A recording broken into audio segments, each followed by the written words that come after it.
ಅಪಾರಮೌಲಿಪರ್ಯಂತಂ ಗುರುಣಾಂ ಆಕೃತಿಂ ಸ್ಮರೇತ್ ತೇನ ವಿಘ್ನಾಃ ಪ್ರಣಶ್ಯಂತಿ ಸಿದ್ಧ್ಯಂತಿ ಚ ಮನೋರಥಾಃ. ಶ್ರೀ ಗುರುಭ್ಯೋ ನಮಃ. ಹರಿ ಓಂ ಹರಿ ಓಂ ಹರಿ ಓಂ. ದೇವರನ್ನು ಎಷ್ಟೊಂದು ಭಕ್ತಿಯಿಂದಾಗಿ ಪೂಜೆ ಮಾಡ್ತೇವೆ. ಅದರಂತೆ ಆ ಪರಮಾತ್ಮ ಎಲ್ಲ ಕಡೆಯೂ ವ್ಯಾಪ್ತನಾಗಿದ್ದಾನೆ ಅಂತಂತಹ ಅನುಸಂಧಾನ ಕೂಡ ನಮ್ಮಲ್ಲಿ ಬರಬೇಕು. ಪ್ರತಿಮೆಯಲ್ಲಿ ಮಾತ್ರ ದೇವರು ಅಂತನ್ನುಕ್ಕಿಂತಲೂ ಕೃಷ್ಣ ಪರಮಾತ್ಮ ಹೇಳಿದಂತೆ ಶುನಿಚೈವ ಸ್ವಪಾಕೇಚ ಪಂಡಿತ ಸಮದರ್ಶನ ಅಂತನ್ನುವಂತೆ ಎಲ್ಲರಲ್ಲಿಯೂ ಕೂಡ ಪರಮಾತ್ಮ ಇದ್ದಾನೆ. ನಾನಾ ಜನಸ ಶುಶ್ರೂಷ ಕರ್ತವ್ಯ ಅಂತ ಹೇಳದಂತೆ ಎಲ್ಲರ ಸಾಮಾನ್ಯವಾಗಿರ್ತಕ್ಕಂಥ ಬಡಬಲ್ಲಿರ ವ್ಯಕ್ತಿಗಳ ಸೇವೆ ಮಾಡೋದು ಕೂಡ ಪರಮಾತ್ಮನ ಪೂಜೆ. ಅವರಿಗೆ ತೃಪ್ತಿಗೊಳಿಸಿದ್ರು ಕೂಡ ಅಲ್ಲಿರ್ತಕ್ಕಂಥ ಭಗವಂತ ತೃಪ್ತನಾಗ್ತಾನೆ ಅಂತನ್ಲಿಕ್ಕಾಗಿ ಸಣ್ಣದಾದ ಒಂದು ಉದಾಹರಣೆ ಮೂಲಕವಾಗಿ ತಿಳ್ಕೊಳ್ಳೋ ಪ್ರಯತ್ನವನ್ನು ಮಾಡೋಣ. ಒಬ್ಬ ಬ್ರಾಹ್ಮಣನಿಗೆ ತಿರುಪತಿ ಯಾತ್ರೆ ಹೋಗಬೇಕು ಅಂತ ಅನಿಸ್ತು.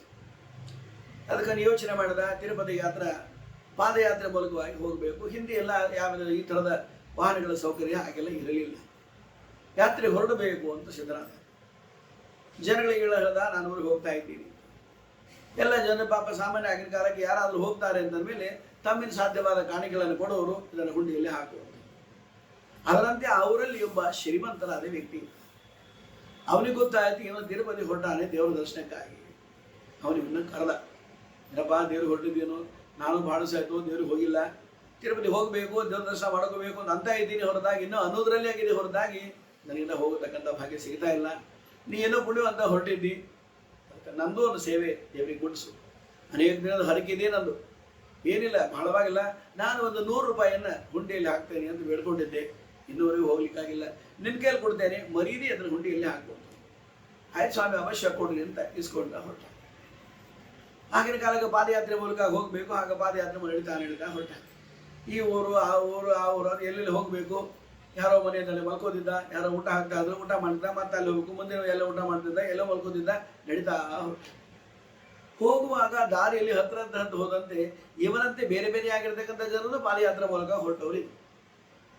ಬಹಳ ಬಲ್ಲಿದ್ರು, ಬಡವರಿದ್ರು, ಹೊಟ್ಟೆಗೇನಿರಲಿಲ್ಲ. ಕೆಲವೊಂದು ಹಸಿವೆ ಹಸಿವೆ ಹಸಿ ಅಂತ ಒದ್ದಾಡ್ತಿದ್ರು. ಅವನು ಅನ್ಕೊಂಡ, ಪಾಪ ಇವರೆಲ್ಲ ಒದ್ದಾಡ್ಲಿಗಿದ್ದಾರೆ, ಹಸಿವೆ ತಿಂಡಿ ತೀರ್ಥ ಏನಿಲ್ಲ ಅಂತ ಒದ್ದಾಡ್ಲಿಗಿದ್ದಾರೆ, ಸ್ವಲ್ಪ ಅನ್ನ ಯಾಕೆ ಅವ್ರಿಗೆ ಕೊಡಬಾರ್ದು. ದುಡ್ಡು ತನ್ನ ಹತ್ರ ಇಲ್ಲ. ಯಾಕೋ ಶ್ರೀಮಂತನಾಗಿರ್ತಕ್ಕಂಥ ವ್ಯಕ್ತಿ ನನಗೆ ಒಂದು 100 ರೂಪಾಯಿ ಕೊಟ್ಟಾರೆ ಹುಂಡಿಯಲ್ಲಿ ಹಾಕ್ರಿ ಅಂತೇಳಿ. ಅವ್ರಿಗೇನು ಗೊತ್ತಾಗ್ತಾರೆ, ಹಾಕಿದ್ದೀನಿ ಅಂತ ಹೇಳಿದ್ರೆ ಆಯ್ತು ಅಂತ ಯೋಚನೆ ಮಾಡಿ ಯಾರೊಬ್ಬ ಬಡವನಾಗಿರ್ತಕ್ಕಂಥ ವ್ಯಕ್ತಿ ಏನೇನು ತಿನ್ಲಿಕ್ಕೆ ಪದಾರ್ಥ ಬೇಕು ಒಬ್ಬನಿಗೆ ಕೊಡಿಸಿದ. ಒಂದು 10 ರೂಪಾಯಿ ಖರ್ಚಾಯಿತು, ಇನ್ನು ದುಡ್ಡು ಉಳಿಯಿತು. ಮತ್ತೆ ದಾರಿಯಲ್ಲಿ ಮತ್ತೊಬ್ಬ ಯಾರೋ ನೀರು ಅಂತ ಒದ್ದಾಡ್ತಾ ಇದ್ದ. ಅವನಿಗೆ ಮತ್ತೊಂದೇನೋ ಹಣ್ಣು ಹಂಪಲೆಲ್ಲ ಕೊಡಿಸಿ ನೀರನ್ನು ಕುಡಿಯಲು ಕೊಟ್ಟ. ಅಲ್ಲೇನೋ ಸ್ವಲ್ಪ ದುಡ್ಡು ಖರ್ಚಾಯಿತು. ಮತ್ತೆ ದಾರಿಯಲ್ಲಿ ಹೋದಾಗ ಮತ್ತೊಬ್ಬ ಬಡವ. ಹೀಗೆ ಯಾರ್ಯಾರು ಹಸಿವೆಯಿಂದ ಒದ್ದಾಡ್ತಾ ಇರ್ತಕ್ಕಂಥ ಅನೇಕ ಜನರಿದ್ರು. ಅವರಿಗೆಲ್ಲರ ಆ ದುಡ್ಡು ಖರ್ಚು ಮಾಡಿದ. ಕೊನೆಗೆ ಉಳಿತು ಎಷ್ಟು, 2 ರೂಪಾಯಿ ಮಾತ್ರ ಉಳಿತು. 98 ರೂಪಾಯಿ ಖರ್ಚು ಮಾಡಿಬಿಟ್ಟ. ಇಲ್ಲಿ 2 ರೂಪಾಯಿ ಉಳಿತು. ದೇವರಿಗೆ ಹೇಳಿ ಪ್ರಾರ್ಥನೆ ಮಾಡ್ದ, ಸ್ವಾಮಿ ಕ್ಷಮ ಮಾಡು, ನನಗೆಲ್ಲ ಶ್ರೀಮಂತರು ಕೊಟ್ಟಿದ್ರು 100 ರೂಪಾಯಿ ಹಾಕು ಅಂತೇಳಿ, ಹಾಕಬೇಕು ಅಂತೇಳಿ ನಾನೆಲ್ಲ ತಂದೆ. ಅವ್ರೇನು ಮಾಡಲಿ, ದಾರಿಯಲ್ಲಿ ಇಷ್ಟೆಲ್ಲ ಜನ ಉಪವಾಸದಿಂದ ಒದ್ದಾಡ್ತಾ ಇರುವಾಗ ನಂಗೆ ನೋಡ್ಲಿಕ್ಕೆ ಆಗಲಿಲ್ಲ, ತಡ್ಕೊಳ್ಲಿಕ್ಕೆ ಆಗಲಿಲ್ಲ. ಅನಿವಾರ್ಯವಾಗಿದ್ದೆ. ಸ್ವಲ್ಪ ಅದು ದೀನ ಧರ್ಮ ಮನುಷ್ಯ ಮಾಡಬೇಕು, ಕರುಣೆ ಮಾಡಬೇಕು ಅಂತ ಅನಿಸ್ತು. ನಿನ್ನ ದುಡ್ಡು ಉಪಯೋಗ ಮಾಡೋ ಅಧಿಕಾರ ನನಗಿಲ್ಲ, ಅದು ಮಾಡಿದ್ದೀನಿ, ಕ್ಷಮ ಮಾಡು ಅಂತ ಈ 2 ರೂಪಾಯಿ ಮಾತ್ರ ಉಳಿದಿದೆ, ಸ್ವೀಕಾರ ಮಾಡು ಅಂತ ಹುಂಡಿಯಲ್ಲಿ ಹಾಕಿ. ಹುಂಡಿಯಲ್ಲಿ ಹಾಕಿದ. ಪ್ರಸಾದವು ಕೊಟ್ಟರು, ದರ್ಶನ ಮಾಡಿಕೊಂಡ, 2 ನೈವೇದ್ಯ ಪ್ರದಕ್ಷಿಣೆ ಆಯಿತು, ನಮಸ್ಕಾರವಾಯಿತು, ಪ್ರಸಾದ ತಗೊಂಡು ಊರಿಗೆ ಬಂದ. ಊರಿಗೆ ಬಂದು ಶ್ರೀಮಂತರ ಮನೆಗೆ ಹೋಗಿ ಹೇಳ್ದ, ಸ್ವಾಮಿ ಪ್ರಸಾದ ತಂದೇನೆ, ಸ್ವೀಕಾರ ಮಾಡಿ. ನಾನು ಹಣ ಕೊಟ್ಟದೆ ಹಾಕಿದೇನೊಂದು ಹುಂಡಿಯಲ್ಲಿ ಹಾಕಿದ, ಸ್ವಾಮಿ ದೇವರಿಗೆ ಮುಟ್ಟಿಸಿ, ನಿನ್ನ ಹರಕೆ ದೇವರಿಗೆ ಮುಟ್ಟಿದಿ ಅಂತ ಹೇಳ್ದ. ಆ ಶ್ರೀಮಂತರಿಗೆ ಮನಸ್ಸು ಏನೋ ಸಮಾಧಾನ, ಯಾಕಪ್ಪ ಭಾಳ ದಿವಸ ನಿನ್ನ ಬೇಡಿಕೆ ಇತ್ತು, ನಿನ್ನೆಲ್ಲ ಹುಂಡಿ ಹಣ ಹಾಕ್ತೇನೆ ಅನ್ಕೊಂಡದೆ, ಇನ್ನೂ ಆಗಿದ್ದಿಲ್ಲ ಅಂತೂ ಪ್ರಾಮಾಣಿಕನಾದ ಒಬ್ಬ ಬ್ರಾಹ್ಮಣ ಹೊರಟಿದ್ದ, ಸಾತ್ವಿಕನಾದ ವ್ಯಕ್ತಿ. ಅವನಿಗೆ ಅಲ್ಲಿ ಕೊಟ್ಟಿದ್ದೆ, ಅವನು ನಿನಗೆ ಮುಟ್ಟಿಸಿದ, ಸಂತೋಷ ಆಯಿತು ಅಂತ ರಾತ್ರಿ ಮಲಗುವಾಗ ದೇವರು ನಮಸ್ಕಾರ ಮಾಡಿ ಮಲ್ಕೊಂಡ. ರಾತ್ರಿ ಕನಸು ಬಿತ್ತು.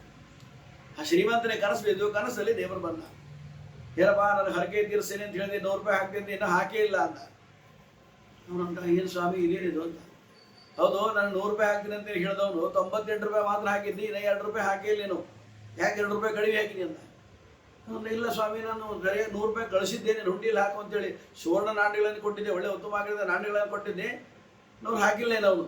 98 ಮಾತ್ರ ಹಾಕ್ಯಾನ, ಇನ್ನೆರಡು ಹಾಕಿಲ್ಲ ಅವನು. 2 ನನಗೆ ಮುಟ್ಟಿಲ್ಲ, ನಿನ್ನ ಇನ್ನೂ 2 ಬರಬೇಕು ಅಂತ. ಇವನೊಂದು ಎಚ್ಚರ ಆಯಿತು. ನೋಡ್ತಾನೆ ದೇವರಿಲ್ಲ. ಮರುದಿವ್ಸ ಬೆಳಗಾದ ತಕ್ಷಣ ಆ ಬ್ರಾಹ್ಮಣ ಹಿಡ್ಕೊಂಬನ್ರಿ ಅಂತ. ಯಾರು ಯಾತ್ರಾಕ್ಕೆ ಹೋಯ್ತು ಅವ್ನು ಕರ್ಕೊಂಬನ್ರಿ ಅವ್ನು ಹಿಡ್ಕೊಂಬಂದು ನಾನು 100 ನಾಣ್ಯಗಳನ್ನು ಕೊಟ್ಟಿದ್ದೀನಿ, 100 ರೂಪಾಯಿಗಳ ನಾಣ್ಯ ಕೊಟ್ಟಿದ್ದೀನಿ ಹುಂಡಿಯಲ್ಲಿ ಹಾಕು ಅಂತೇಳಿ, 98 ಮಾತ್ರ ಹಾಕಿದ್ದೆ ಅಂತೇಳಿ, ಇನ್ನೆರಡು ಯಾಕೆ ಹಾಕಿಲ್ಲ? ಇವಾನಂದ ಹಿಂಗ್ಯಾಕೆ ಉಲ್ಟಾ ಕೇಳಿಗತ್ತಾರು, ನಾನು ಹಾಕಿದ್ದೆ 2 ರೂಪಾಯಿ, 98 ಹಾಕಿಲ್ಲ, 98 ನಾನು ಖರ್ಚು ಮಾಡಿದ್ದೀನಿ, ಹಾಕಿದ್ದು 2 ರೂಪಾಯಿ ಹಾಕಿದ್ದೀನಿ.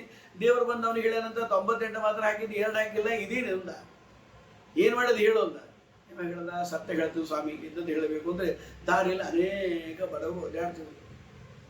ಎಷ್ಟೋ ಜನ ಬಡವರು ಅನ್ನಕ್ಕೆ ಊಟಕ್ಕೆ ಗತಿ ಇಲ್ಲದೆ ಕಷ್ಟಪಡ್ತಿದ್ರು. ಅವ್ರಿಗೆಷ್ಟು ಇವ್ರಿಗೆಷ್ಟು ಹಣ ಕೊಡ್ತಾ ಹೋದೆ 2 ರೂಪಾಯಿ ಮಾತ್ರ ಉಳಿತು. ಏನು 2 ನಾಣ್ಯ ಕ್ಷಮ ಮಾಡೋದು, ದೇವರಿಗೆ ಪ್ರಾರ್ಥನೆ ಮಾಡಿ 2 ರೂಪಾಯಿ ಮಾತ್ರ ಹಾಕಿದ್ದೇನೆ, ಉಲ್ಟಾ ಆಗಿದ್ದೀನಿ, ನನಗೆ ವಿರುದ್ಧವಾಗಿ ಕೇಳ್ತಾ ಇದ್ದಿ, 2 ಯಾಕೆ ಹಾಕಿದ್ದಿ, 98 ಯಾಕೆ ಹಾಕಿಲ್ಲ ಅಂತ ಕೇಳಬೇಕು, ಎಲ್ಲ ಬಿಟ್ಟು 98 ಹಾಕಿ 2 ಯಾಕೆ ಹಾಕಿಲ್ಲ ಅಂತ ಕೇಳ್ತಾ ಇದ್ದಿ, ಇದೇನಿದು ಅಂತ. ನನಗೆ ಗೊತ್ತಿಲ್ಲ, ದೇವರವ್ರು ಹಿಂಗೆ ಹೇಳ್ದ ರಾತ್ರಿ ಸ್ವಪ್ನದಲ್ಲಿ ಅಂತ. ನೀವು ಹೇಳ್ದ, ಸತ್ಯವಾಗಿ ಹೇಳ್ತೀನಿ ಸ್ವಾಮಿ, ನಾನು ಹಾಕಿದ್ದೆ ಮಾತ್ರ 2 ಮಾತ್ರ. ಮರುದಿವ್ಸ ದೇವ್ರ ಪೂಜೆ ಮಾಡಿ ಬಂದು ದೇವ್ರು ಬಂದು ಕೈ ಜೋಡಿಸಂದ, ಸ್ವಾಮಿ ನೀನೇನೋ ರಾತ್ರಿ ಕನಸಲ್ಲಿ ಬಂದು ನನಗೆ ಹಿಂಗೆ ಹೇಳ್ದಿ, ಇದೇನಿದು ಅಂತ. ದೇವ್ರ ಸೂಚನೆ ಆಗಲಿಲ್ಲ. ಮಲ್ಕೊಂಡಿದ್ದ, ರಾತ್ರಿ ಮತ್ತೆ ಕನಸು ಬಿದ್ದು ಪರಮಾತ್ಮ ಹೇಳ್ದ, ನೀನೇನು 2 ರೂಪಾಯಿ ಹುಡ್ಡಿಲ್ಲಿ ಹಾಕಿಸಿಲ್ಲ ಅವನ ಕೈಯಿಂದ, ಅದು ನನಗೆ ಬೇಕಾಗಿದ್ದಿಲ್ಲ. ಇಲ್ಲೇನು ಬಡಬಗರಿ ಎಲ್ಲರೂ ಊಟಕ್ಕಾಗಿದ್ರು ನೋಡು, ಹಸಿದಿರತಕ್ಕಂಥ ವ್ಯಕ್ತಿಗೆ ಅನ್ನವನ್ನು ಕೊಡಬೇಕಲ್ಲ, ಹಸಿದು ಬಂದವರಿಗೆ ಹಸನ ಇಯಲಬೇಕು ಅಂತ ದಾಸ ಹೇಳ್ತಾರೆ. ಆ ಪ್ರಕಾರ ಅವರಿಗೆಲ್ಲ ಅನ್ನವನ್ನು ಕೊಡ್ದ, ಅದು ನಿಜವಾಗಿರ್ತಕ್ಕಂಥ ಪುಣ್ಯ, ಅದು ನನಗೆ ಮುಟ್ತು.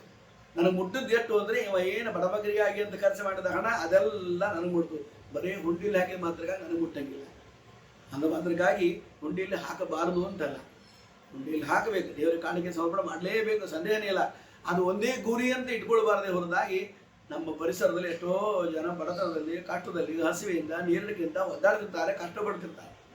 ಈ ಬಡಬಗರನ್ನೂ ಕೂಡ ನೋಡಿಕೊಂಡು ಜೊತೆಗೆ ಹುಂಡಿಯಲ್ಲಿ ಕಾಣಿಕೆ ಹಾಕಬೇಕು ಹೊರತಾಗಿ, ಸುಮ್ಮನೆ ನಾನೇನು ಪಾಪಗಳು ಮಾಡಿದ್ದೀನಿ, ಅನ್ಯಾಯದ ಹಣವನ್ನು ಗಳಿಸಿದ್ದೀನಿ ಅಂತ ಇದೆಲ್ಲ ಹುಂಡಿಯಲ್ಲಿ ಹಾಕಿ ಬಂಡಲ್ ಗಟ್ಟಲೆ ಒಯ್ದೆಲ್ಲ ಹಾಕಿ ನಾನು ಎಲ್ಲ ಪಾಪಗಳನ್ನು ಕಳ್ಕೊಂಡು ಬಂದೆ ಅಂತ ಮಾತ್ರಕ್ಕಾಗಿ ಭಗವಂತ ಪ್ರೀತನಾಗೂ ಹಾಗಿಲ್ಲ. ದೇವರ ಪ್ರೀತನಾಗಬೇಕು ಅಂತಾದರೆ ಶುರಿಚೈವ ಶೋಭಾಕೇಚ ಪಂಡಿತಾ ಸಮದರ್ಶನ ಅಂತನ್ನುವಂತೆ ಸಾಮಾನ್ಯವಾಗಿರ್ತಕ್ಕಂಥ ಎಲ್ಲರಲ್ಲಿ ಕೂಡ ಪರಮಾತ್ಮನ ಕಾಣಬೇಕು. ಸರ್ವತ್ರ ಈಶ್ವರ ಅನ್ವೇಷ ಅಂತಾರೆ. ಹಾಗೆ ಪರಮಾತ್ಮ ಎಲ್ಲ ಕಡೆ ಕಂಡು ಸರ್ವತ್ರ ವ್ಯಾಪ್ತನಾಗಿರ್ತಕ್ಕಂಥ ಪರಮಾತ್ಮ ಪ್ರೀತನಾಗಬೇಕು ಅಂತ ಅನುಸಂಧಾನದಿಂದಾಗಿ ದಾನ ಧರ್ಮಾದಿಗಳು ಮಾಡಬೇಕು ಅಂತ ನಮ್ಮ ಶಾಸ್ತ್ರ ನಮಗೆ ತಿಳಿಸಿದೆ. ಈ ಕಥೆಯಿಂದ ನಾವು ತಿಳಿಬೇಕಾಗಿರ್ತಕ್ಕಂಥ ನೀತಿ ಕೇವಲ ಪರಮಾತ್ಮ ಪ್ರತಿಮೆಯಲ್ಲಿ ಮಾತ್ರ ಇದ್ದಾನೆ ಅಂತಲ್ಲ, ಎಲ್ಲ ಜೀವನದಲ್ಲಿ ಪರಮಾತ್ಮ ಇದ್ದಾನೆ. ಸರ್ವಾಂತರ್ಯಾಮಿಯಾಗಿರ್ತಕ್ಕಂಥ ಪರಮಾತ್ಮ ನಮಗೆ ಅನುಗ್ರಹವನ್ನು ಮಾಡಲಿ ಅಂತ ಇಟ್ಕೊಂಡು ದೇವರನ್ನ ಎಲ್ಲ ಕಡೆ ನೋಡಿಕೊಂಡು ಎಲ್ಲ ಕಡೆ ಪರಮಾತ್ಮ ಪೂಜೆಯನ್ನು ಮಾಡ್ತಾ ಭಗವಂತ ಅನುಗ್ರಹಕ್ಕೆ ಪಾತ್ರ ಆಗಬೇಕು ಅಂತ ಮಾತನ್ನು ತಿಳಿದು ಭಗವಂತ ಅನುಗ್ರಹಕ್ಕೆ ಪಾತ್ರ ಆಗೋಣ. ಶ್ರೀಕೃಷ್ಣ.